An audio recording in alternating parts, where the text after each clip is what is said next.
जी, नमस्कार। मैं एम्स दिल्ली से रवि कुमार गुप्ता आपका हार्दिक स्वागत करता हूँ आपके अपने स्केलेटन नर्सिंग के इस ऑनलाइन प्लेटफ़ॉर्म पे। आप सभी को नमस्कार, आप सभी को गुड मॉर्निंग। आई होप सभी लोग आप अच्छे होंगे। आपकी तैयारियाँ जो हैं वो अच्छी चल रही होंगी एग्ज़ाम्स के रिगार्डिंग। हमारे जो एग्ज़ाम्स हैं वो काफ़ी पास आते जा रहे हैं हमारे दिन-ब-दिन। आज की जो क्लास में हम जो इम्पोर्टेंट कुछ बातों के बारे में बात करेंगे, कुछ आपके लिए क्वेश्चन्स लेके आया हूँ, जो कि आपका एसिड इम्बैलेंस के रिगार्डिंग होने वाले हैं। जितने भी वहाँ से क्वेश्चंस बनते हैं, उन सब के बारे में मैं आपको बताऊँगा। आज आपका जो एसिड इम्बैलेंस का जो टॉपिक है, वो एकदम क्लियर हो जाएगा। एकदम पानी की तरह क्लियर हो जाएगा, ये मेरी गारंटी है। अगर किसी को भी कोई डाउट होता है, तो हमारे सपोर्टिव नंबर्स पे आप कॉल कर सकते हो। हमारे डिस्क्रिप्शन के अंदर नंबर दिए होते हैं, आप वहाँ से भी हमारे नंबर्स ले सकते हो। तो आज की क्लास को स्टार्ट करने से पहले कुछ मोटिवेशनल थॉट के साथ हमारी क्लास को आगे बढ़ाते हैं।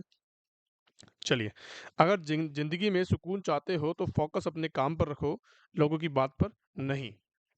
अगर आपको अपने जीवन में सुकून चाहिए, तरक्की चाहिए, तो आपको अपने काम पे फ़ोकस करना पड़ेगा, आपकी मेहनत पे फ़ोकस करना पड़ेगा, आपकी लगन पे फ़ोकस करना पड़ेगा।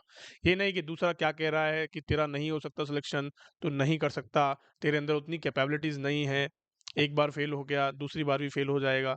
आपको उनकी बातों पे ध्यान नहीं देना है।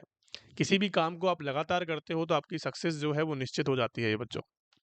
आगे बात समझ में? तो आपको अपने काम के अंदर लगातार बने रहना है, अपनी लगन पे विश्वास रखना है, अपनी मेहनत पे विश्वास रखना है और इस कठिन परिश्रम के साथ आप की जो है सक्सेस जो मिल जाती है। आगे बात समझ में? तो आपको घबराना नहीं है किसी भी क्वेश्चन से, किसी भी टॉपिक से, आपको बस पढ़ते रहना है, अपना 100% दो। कहते हैं ना कि फल की इच्छा मत करो, मेहनत पे विश्वास करो। कर्म करते रहो, फल की इच्छा मत करो। तो वही सीन आपको करना है अपने जीवन में, बस आप कर्म करते जाओ, अपनी हार्ड वर्किंग पे विश्वास रखो बस। आगे बात समझ में? चलिए, तो आज का जो क्वेश्चन सेशन हमारा स्टार्ट करते हैं। सबसे पहला क्वेश्चन आपके स्क्रीन पर ये रहा। क्वेश्चन थोड़े से लॉजिकल होंगे, क्वेश्चन को पढ़ना है, उसका आंसर करना है तरीके से, ठीक है? ये क्वेश्चन है जो कि आपने बहुत बार पढ़ लिया होगा, क्वेश्चन बहुत ईज़ी है। क्वेश्चन को पढ़ के आपको आंसर करना है। आगे बात समझ में? चलिए, बताएँगे सबसे पहले क्या होने वाला है इसका answer? The nurse is caring for the client the nurse is caring for a client in nasogastric tube. एक नर्स है जो क्या कर रही है? अपने क्लाइंट को केयर कर रही है with the nasogastric tube and that is the attached to low suction. That is जो कि क्या है? अटैच्ड है लो सक्शन से and the nurse monitor the client manifest of which disorder that client is at risk for. मतलब अब जो client है आपका वो कौन-सी रिस्क पे है, किस प्रकार की रिस्क पे है? अगर किसी बंदे को आपने सपोज़ दैट एक नर्स है, आप एक नर्सिंग ऑफ़िसर हो एम्स के अंदर, ठीक है?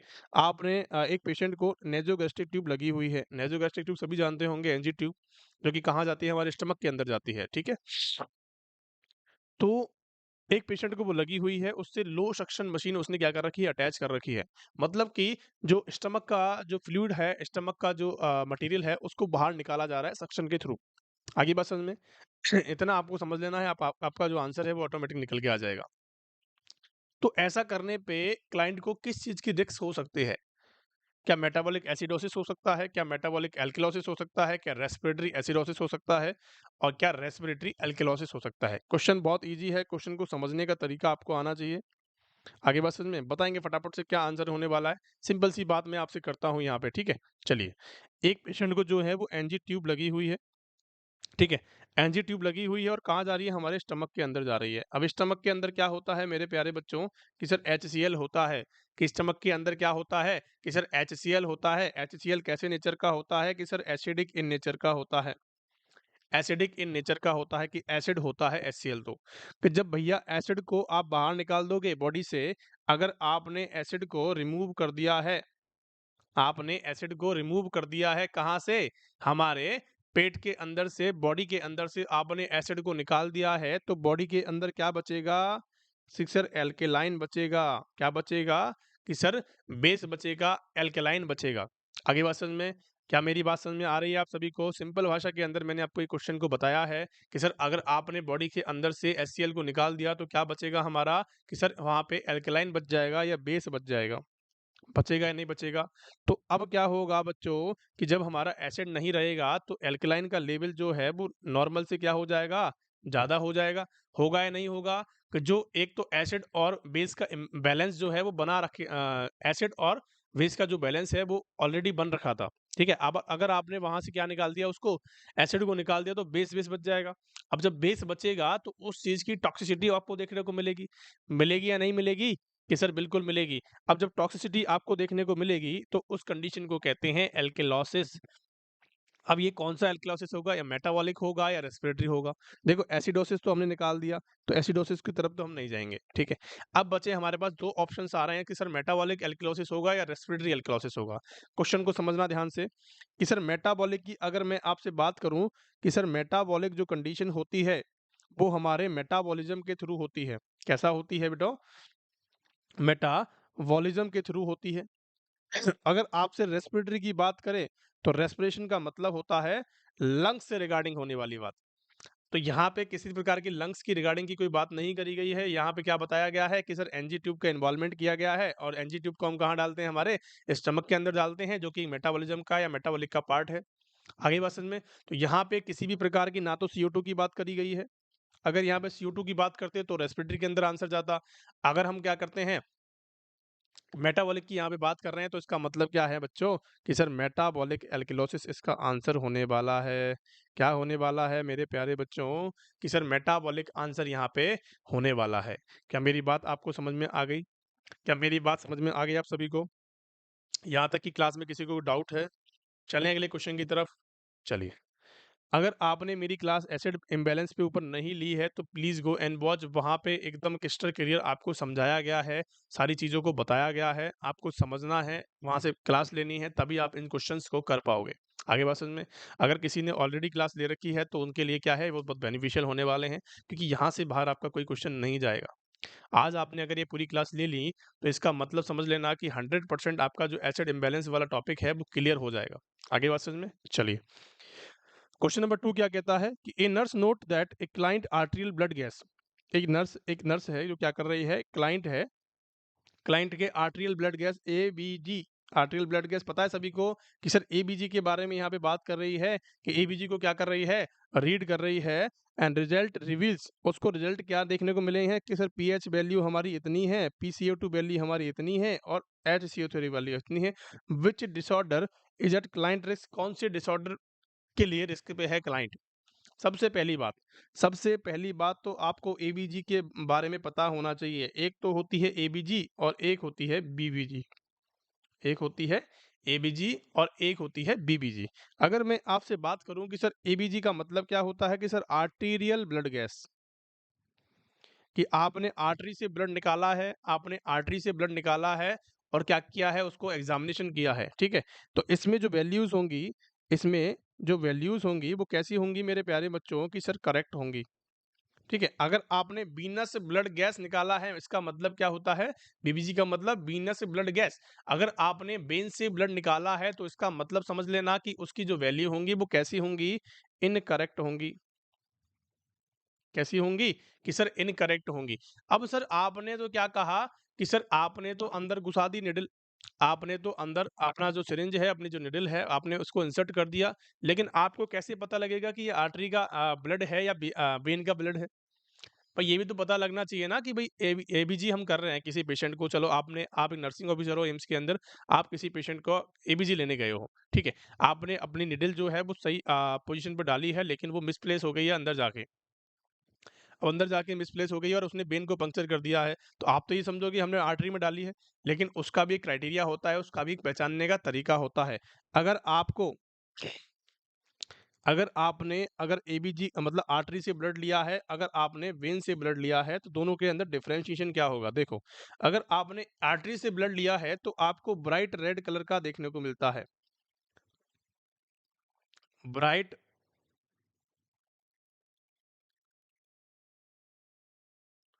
रेड कलर ब्लड आपको देखने को मिलेगा, ठीक है? अगर आपने वेन से लिया है, तो आपको डार्क रेड कलर का देखने को मिलेगा। मिलेगा या नहीं मिलेगा? आगे बात समझ में, एक कंडीशन और होती है। ठीक है, एक कंडीशन से और पता लगा सकते हैं। आप सभी को ये तो पता होगा कि सर आर्टरी के अंदर इतना प्रेशर होता है कि अगर वहाँ पे पंक्चर साइट पे आप अगर प्रेस नहीं करोगे, तो वहाँ से एकदम फव्वारे से निकलते देखने को मिलेंगे। मिलेंगे, नहीं मिलेंगे? कि सर बिल्कुल मिलेंगे क्योंकि आर्टरी के अंदर ज़्यादा प्रेशर होता है और वेन्स के अंदर कम प्रेशर होता है। ये बात सभी को पता होगी कि सर बिल्कुल। अब जब आर्टरी से हम ब्लड सैंपल लेंगे तो वो ऑटोमैटिक अपनी सिरिंज के अंदर आएगा ड्यू टू द प्रेशर। तो हम कह सकते हैं कि सर ये ऑटोमैटिक आता है, ऑटोमैटिक कम, या फिर हम कह सकते हैं कि सर लो स्पीड मतलब कि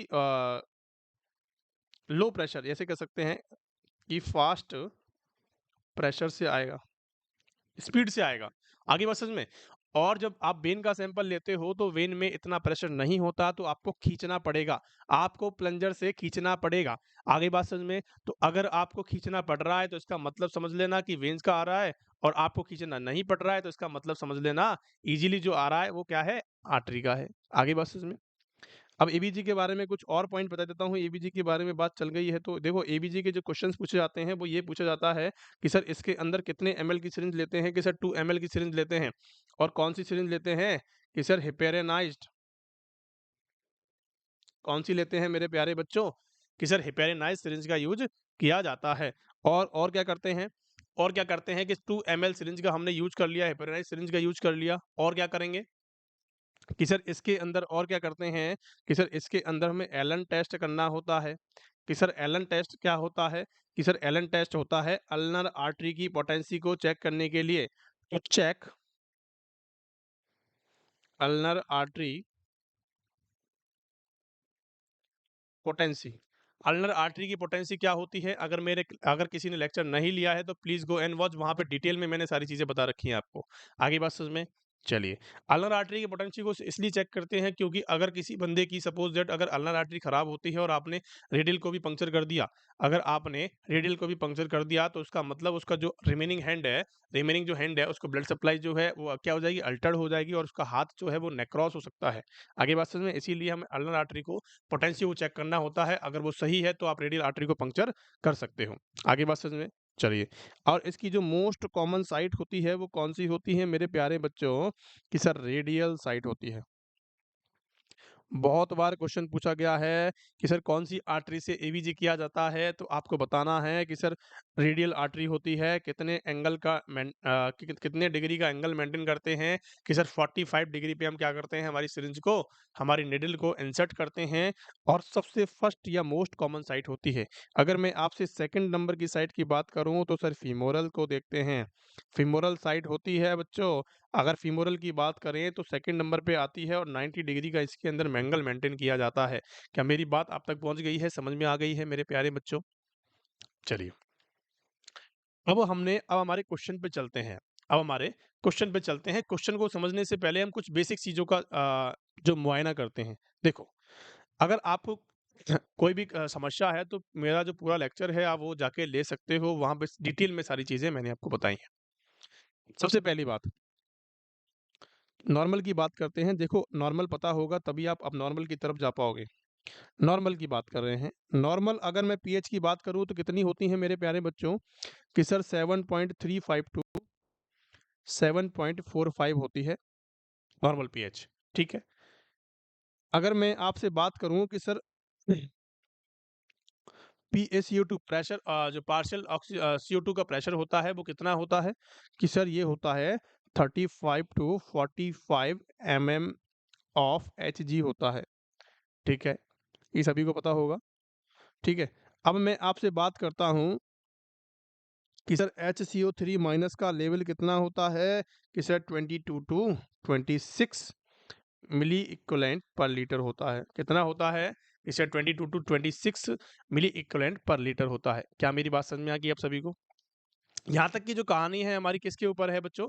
ये हमारे नॉर्मल लेवल के ऊपर है। आगे बात समझ में? चलिए, आपको इतना पता होना चाहिए। इतना अगर आप सभी को पता है तो आप क्वेश्चन का आंसर इजीली कर दोगे।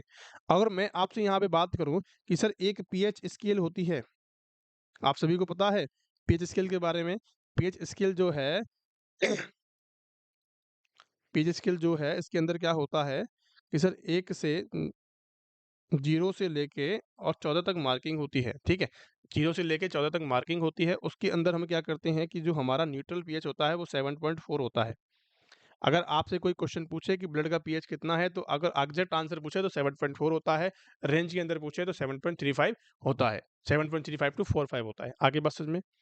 अगर मैं आपसे यहाँ पे सिंपल भाषा के अंदर बात करूँ कि सर अगर हमारा पीएच जो है इधर की साइड जाता है तो उसको कहते हैं एसिड, मतलब 0 की तरफ जाता है, या फिर हम कह सकते हैं कि सर 7.39 आएगा, 7.35 आएगा, ठीक है? 7.3 आएगा।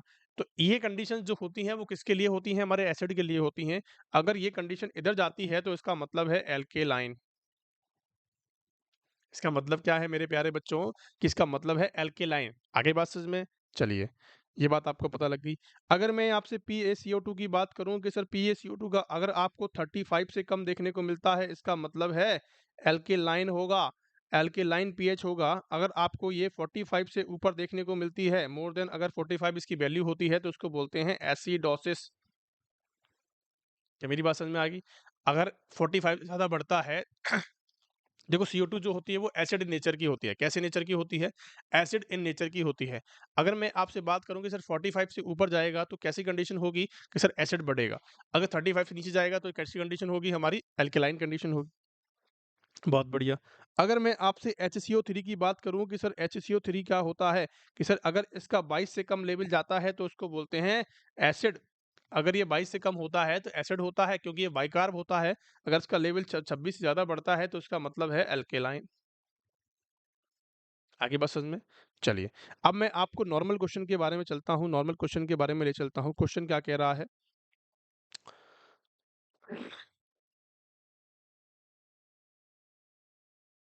नॉर्मल में आपको इस क्वेश्चन के बारे में बता देता हूँ।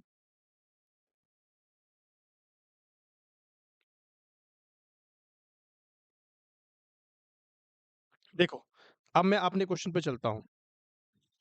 आपको 2 रूल समझने हैं।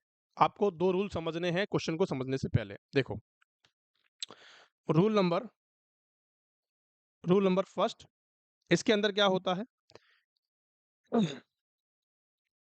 इफ पीएच एंड, आपको दोनों रूल समझ में आ गए तो इसका मतलब आपका आंसर करेक्ट हो जाएगा। If pH and PaCO2 is moved in same direction, then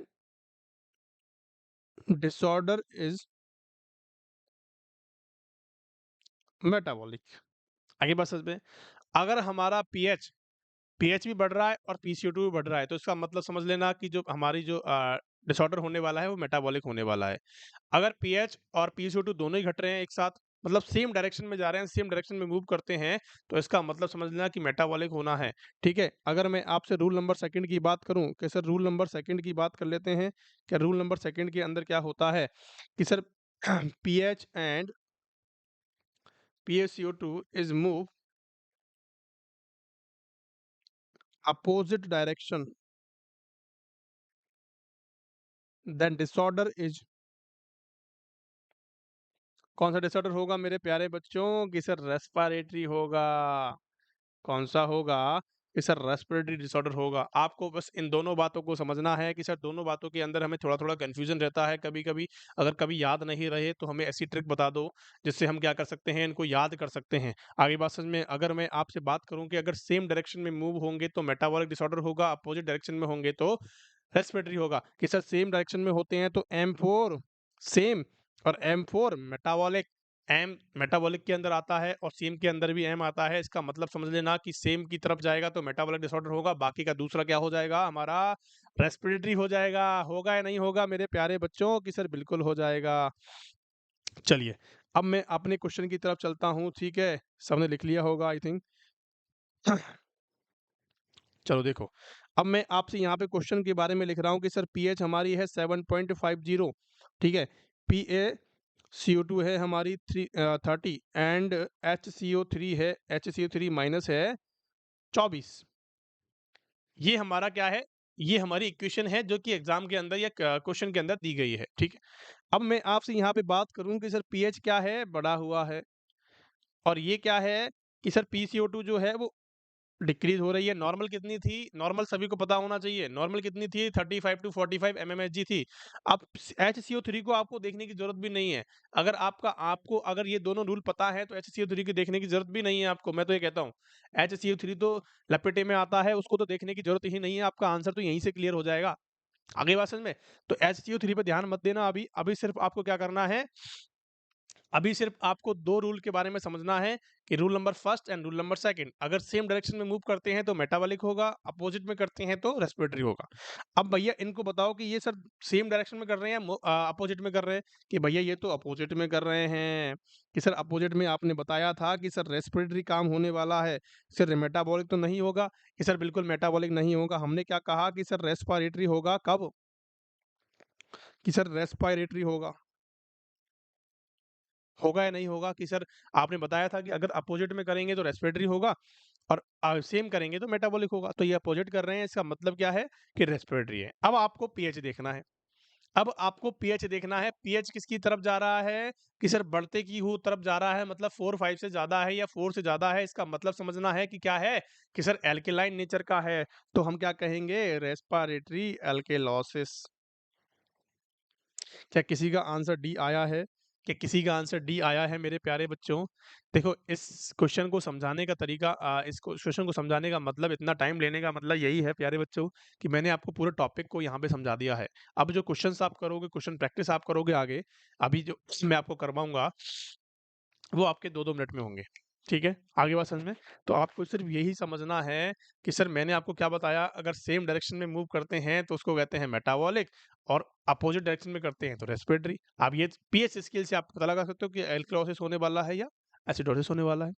बहुत बढ़िया, जिसका भी आंसर सही है कांग्रेचुलेशंस, आप समझ चुके हो इस चीज़ को। क्वेश्चन नंबर 3, क्वेश्चन नंबर 3 के अंदर हमारी एक पीएच दी गई है हमें 7 पॉइंट सर क्वेश्चन नंबर 3 के अंदर 7.8 दी गई है पीएच और CO2 कितनी है कि सर 60 दी गई है और HCO3 कितनी दी गई है कि सर 44 दी गई है।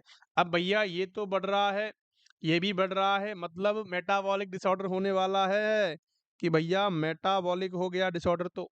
ठीक है, अब क्या करना है? अब हमें पीएच को देखना है कि सर पीएच कैसी हो रही है? कि सर पीएच ऊपर की तरफ जा रही है, इसका मतलब एल्केलाइन की तरफ जा रही है। तो एल्केलाइन हो गया, एल्केलॉसिस हो गया, तो मेटाबॉलिक क्या होने वाला है? कि सर मेटाबॉलिक एल्कलॉसिस होने वाला है। क्या मेरी बात समझ में आई आप सभी को? इसका मतलब समझ में आया? आपको रूल नंबर फर्स्ट और रूल नंबर सेकंड को याद रखना है, बाकी आपको कुछ नहीं करना है। PCO2 और पीएच को देखना है, बाकी आपको कुछ नहीं करना है। आगे बात समझ में? क्या मेरी बात समझ में आ गई आपको? बहुत बढ़िया। जिसका भी आंसर बी था, वो एकदम करेक्ट आंसर है प्यारे बच्चों। क्वेश्चन नंबर 4, अब इस क्वेश्चन का आप आंसर करोगे, आप इसका क्या करोगे? आंसर करके मेरे को बताओगे फटाफट से क्या आंसर इसका होने वाला है। कि सर इसके अंदर जो पीएच दी गई है हमें कितनी दी गई है मेरे प्यारे बच्चों? कि सर पीएच इसके अंदर दी गई है 7.25। कि सर PaCO2 कितनी दी गई है? कि सर 60 दी गई है। HCO3 कितनी दी गई है? कि सर 31 दी गई है। इतना हमारे पास ये क्वेश्चन आके रुकी है।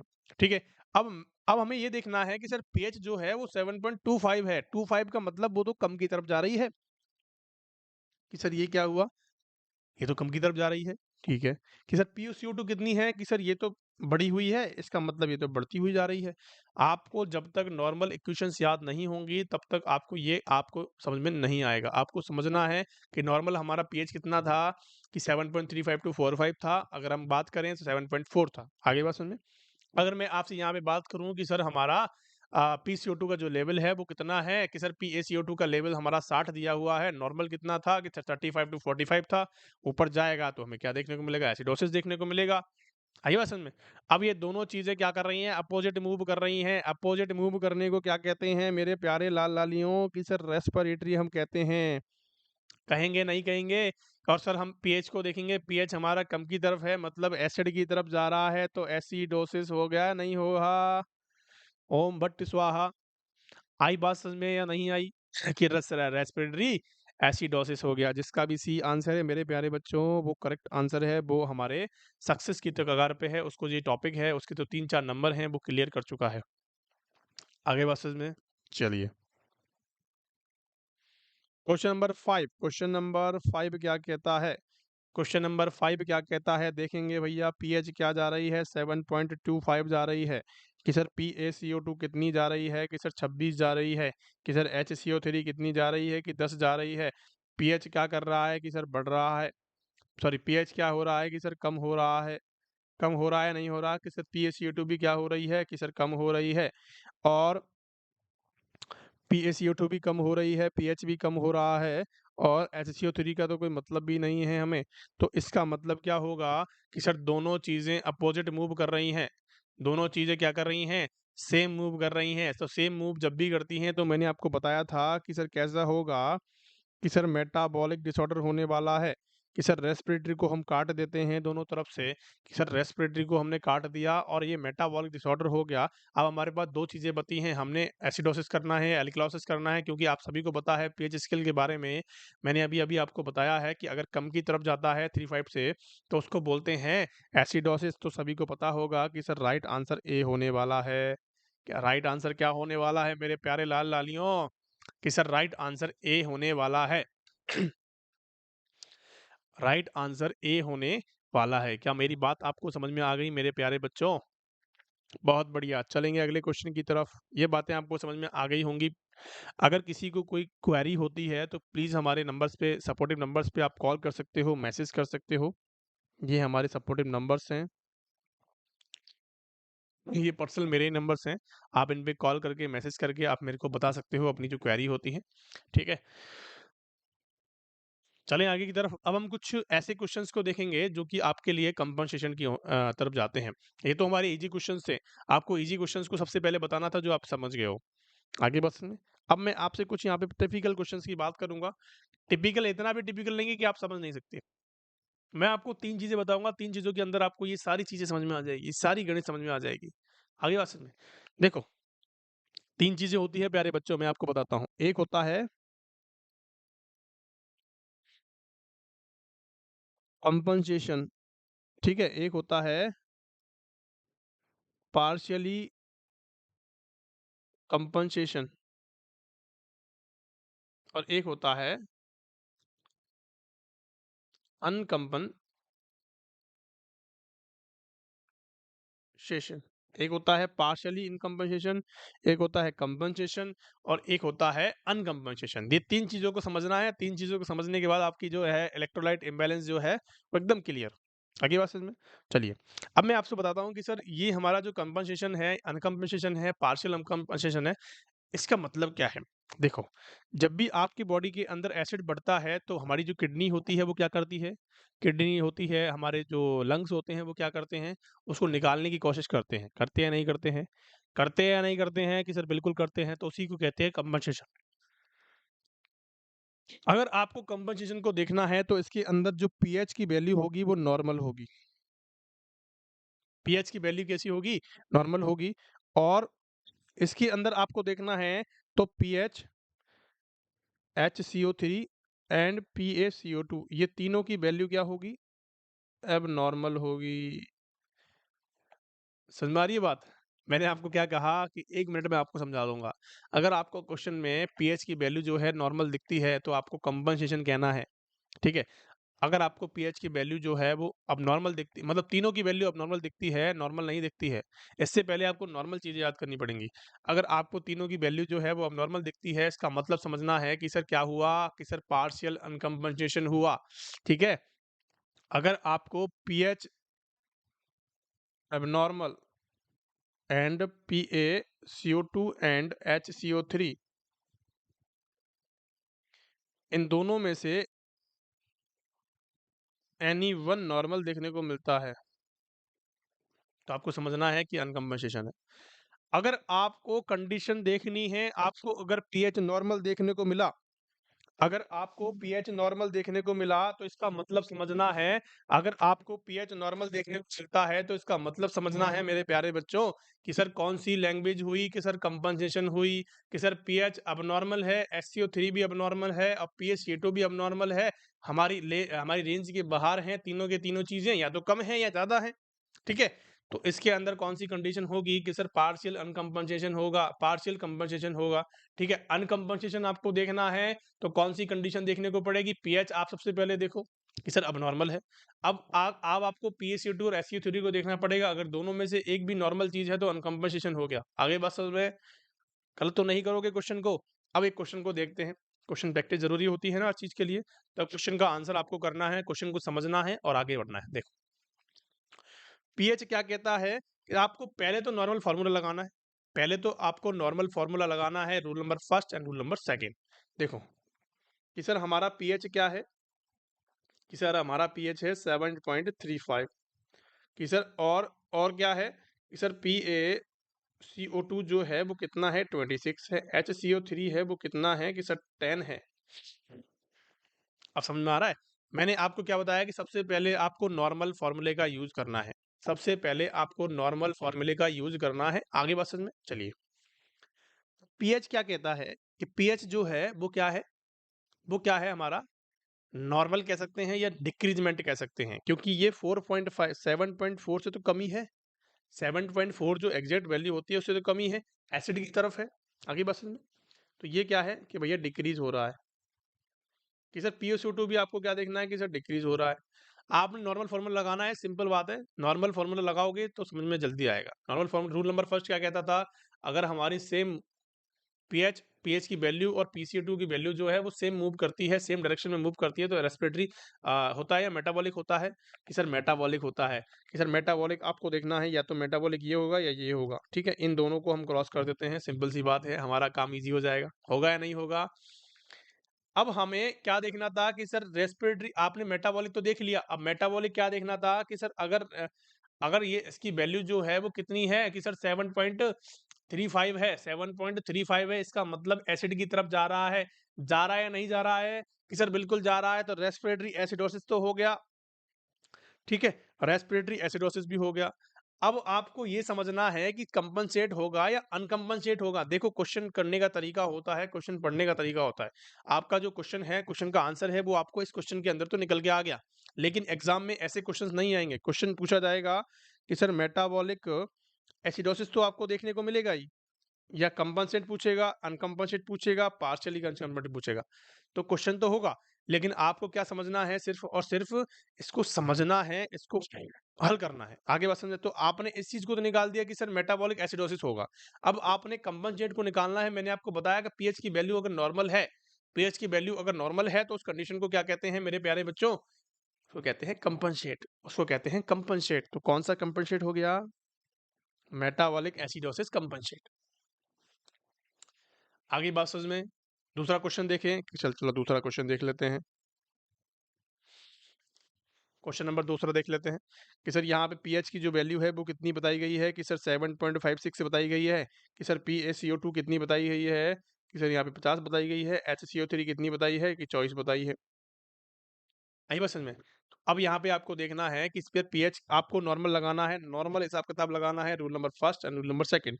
अगर पीएच की वैल्यू जो है वो बढ़ रही है, ठीक है, PaCO2 की वैल्यू भी बढ़ी हुई है और HCO3 की वैल्यू नॉर्मल है, ठीक है।